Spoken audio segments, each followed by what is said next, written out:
What we have here is a very old Gibson guitar case, and it contains a 1957 Gibson J50, excuse me, it's a J50. As you can see, it's very similar to my J45. It's got the back wing pick guard. It still has the adjustable bridge. So you see those screws that adjust the height of the bridge, higher or lower as needed. It's a novel idea, but only lasted for a couple decades and they went away. Well, on my J45, get close enough here, you can see where the bone was sandwiched by some rosewood and fit in there, and removed the screws, but I still have the original bridge and screw. It has a crack right here. You can see that right next to the high E string. It does, I have checked this out a little bit underneath, but it does extend beyond the brace right there. I think it goes all the way up, and you can see, yes, you can see that it goes all the way up just shy of the binding. It also extends down here all the way to the bridge saddle. I was concerned about it. Matt says he's had several people look at it and nobody indicates they need to do anything to it, which makes me feel better about it. But he also said in the last 15-20 years nothing has changed on that crack. I don't know how long it's been. I haven't heard anything whenever I've strummed it. When I picked it up and took it out of the case, you hear that? I thought, oh, I'm gonna have to clean that out. Well, good thing I read this little note Matt enclosed in the case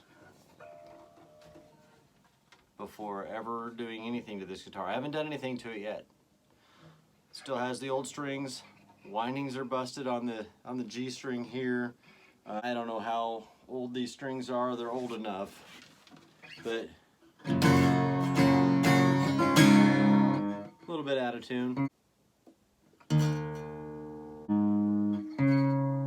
Okay, so I've put my tuner on here, and it was closest to being tuned to E flat, closer to E flat across the board than E, which makes me think that maybe you should stay tuned to E flat. The strings actually feel like they could be 12s, so what I'll probably do is go through it, clean it up, talk to some experts I know, get some feedback on a recommendation about this crack that goes through here. I'll put my regular Martin acoustic SPs on there that are 12 gauge. I'll tune it down to E flat as it's sitting right now. These old dead strings.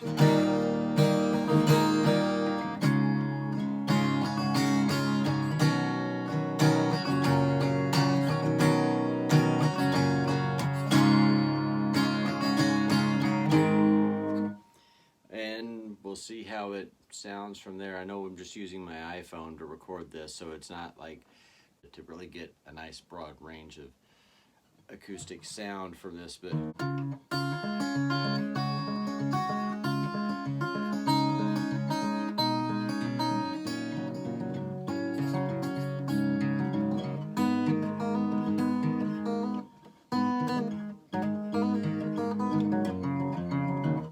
anyway, I'll post some more videos on what I discover with this. It's a very cool guitar. I know it's super special. Now, I'm usually a man of few words. I love Matt. Matt is not usually a man of few words. But that's what part of why we love him, right? Those of you that actually know Matt. But anyway, this story is really about the guitar, and it's where it came from. And Matt had a senior picture taken sitting on his '64 Malibu and holding this guitar. I remember that distinctively. He talked about this guitar all through junior high and high school, how special it was, and whenever it wound up in his hand, I felt he was very blessed to get it, and I was very happy for him. So he said, "This is my grandfather's guitar. It meant more to me than any other possession that I own. He bought it in 1957 or 58. It has not left my side ever since I got it back when I was 15. Grandpa gave it to me and I learned how to play guitar. I was thrilled to have him trust me with it. I don't play it often anymore because I'm afraid something bad might happen to it. I was devastated when my grandfather passed away. On Christmas Day, he passed away with all of us around his bedside, went home peacefully. He got the chance to say goodbye to all of us, which made me happy for him. I took a rose that was placed on his coffin and put it up on the head of the guitar. Each time a petal would fall off, I would place it in the sound hole until there was nothing left of the rose. The guitar reminds me of his daughter as well, my Aunt Janie. She passed away not too long ago of cancer. She was the youngest of 5 children. She was only about 7 years older than me. When she passed, I did the same thing that I did with the rose that was placed on her casket.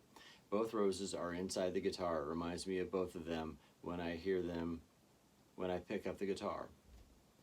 So I'm glad I read this before I did anything at all with the guitar. Yes, you could say that I am very sentimental when it comes to this guitar. Oh, Matt, you're sentimental anyway. You're just a sentimental fool as I am, buddy. Grandpa was a Chet fan. So I'm really honored that Matt is letting me go over this guitar and check it out. I know he's had it appraised. I think that's probably fairly accurate. I can do some looking and digging and making sure that the serial number matches the date that we think it is. We think it's a 1957. I will look that up with Gibson's archives. Gibson's archives can be a little funny, but I'll do the best I can. Everything about it seems to say that it's probably a late 50s through the 60s, based on what's happening here on the bridge and here. Again, I'm very, very honored that you're letting me go through it, clean it up, do some research, give you some more information about it. And you know, yes, it has dings and things on it, but never refinish. There's no sense in refinishing. This is original nitrocellulose. If this is a 50s guitar, you want the guitars that Gibson made up in Michigan, up in Kalamazoo, with nitro finish, nice thin finish. This has a fatter neck. This doesn't have a thin 60s neck like mine does. Mine has a slim taper 60s neck. This has a nice fat neck. So this makes me think that maybe it's early 60s, if anything, but I doubt it. I bet this is a 50s. And very nice and comfortable fat. You can play that all day without your fingers getting all, your hand getting all cramped up.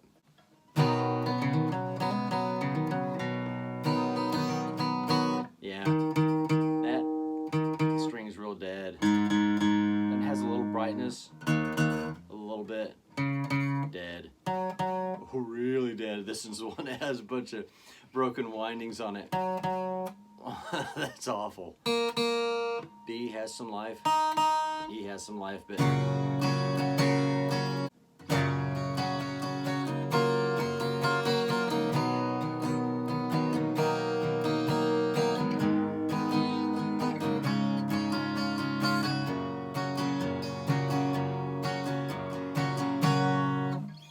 yeah, so I'm gonna pop these strings off of there, take some photos, do some research on it, clean it up,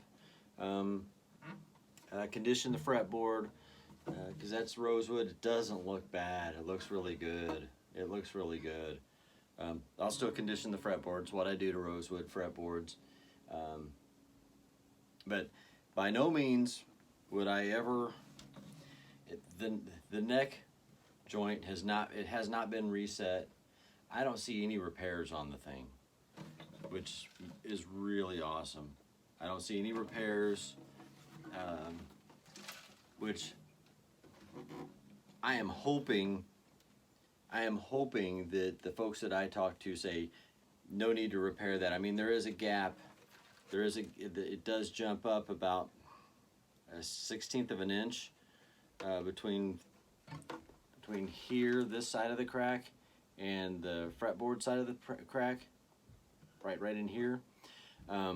This is higher than that, but my guess is initially to tell Matt not to do anything, not to have anybody work on it, not to just, I'd say every month or so take a photo of the crack, monitor it, and so you have a date of what the crack is doing, if it's changing at all, if it's getting bigger, if this gap here, if the height of that is getting bigger.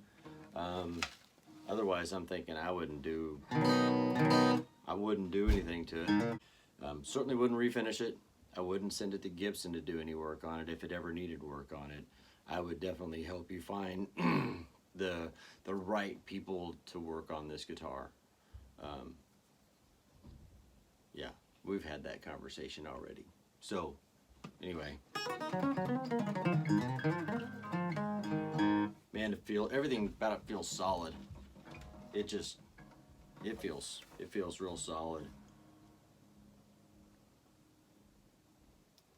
Neck looks straight. I mean, I didn't even think about looking down the neck until just now.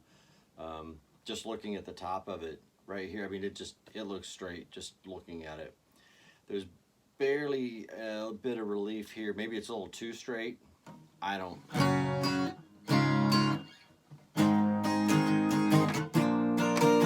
Action is really good for an acoustic. I doubt I will adjust anything here. There's not much really to do other than clean it up, condition the fretboard. I'll do some research on it and put strings on it. I'm going to take some photos, make sure that nothing goes off the rails, nothing goes south on this thing as I'm working on it. Because I'm not really doing any work on it. I'm just doing normal everyday things that any guitar would need on a monthly or quarterly basis. So yeah, this is really cool. So this is part one.